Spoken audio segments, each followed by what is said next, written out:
So basically, the Audi licensed update for Greenville just dropped, and I'll be going over basically every single piece of news and then quickly reviewing all the new Audi vehicles. As for stuff mentioned in the changelog, we have fictional Audis now being removed, dash cam, dynamics for all licensed vehicles, now including JLR, new reworked area behind the school, which is not rendering in for me, unfortunately, and the ability to save specific vehicle trims in the dealership so you can, check them out later. But now into the meat and beans of the update, which is the review. Starting with the RS3, aka the only non-Game Pass option of the update, it is surprisingly fast. For $64,000, not really as much of a sleeper, but if you can't take into consider parts, it's pretty damn good.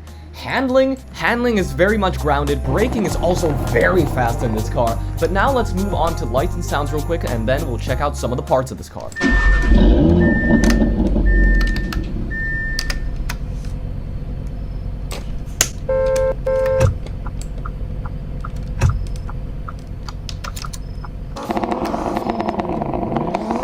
Parts, like I said, are very plentiful. You get basically tints, you have the ability to make this car EU spec, you can change the roof, and of course all the roof accessories, which are shared between all Audi vehicles.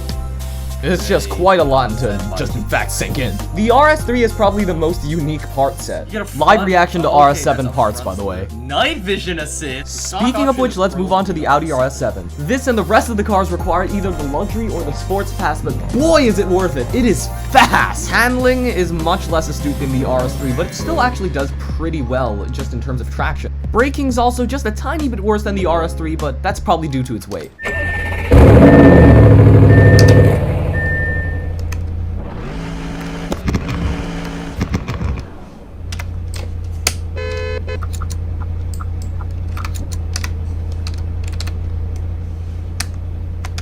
Now, I would have written a more detailed section for the RS6, but it shares a tune with the RS7, and parts are virtually identical. So here's the parts for that. Treat it as the parts for the RS7 as well. No, this is all the options as the same options as the RS7. Chrome is the standard once again. It acts basically identical, not tinted taillight thus.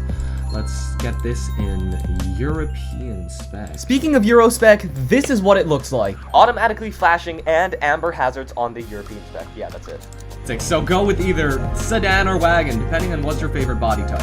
And now for the Audi RS Q8, about the same, but it's the most expensive one out of the bunch. It has the most SUV-like handling, aka high body roll, slightly slower response, etc. Braking's also marginally worse on the car, but it's still not bad, despite also being the most expensive one.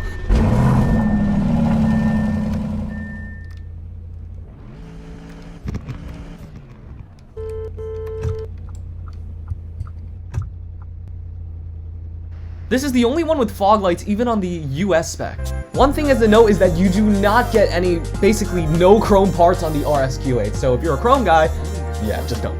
And yes, this is the only car where you can tow and have a rear bike rack, as expected. Now here's the final ranking. This does not mean any of these are not recommended. All very good cars even compared to the Land Rovers, but yeah, that's about it. See ya.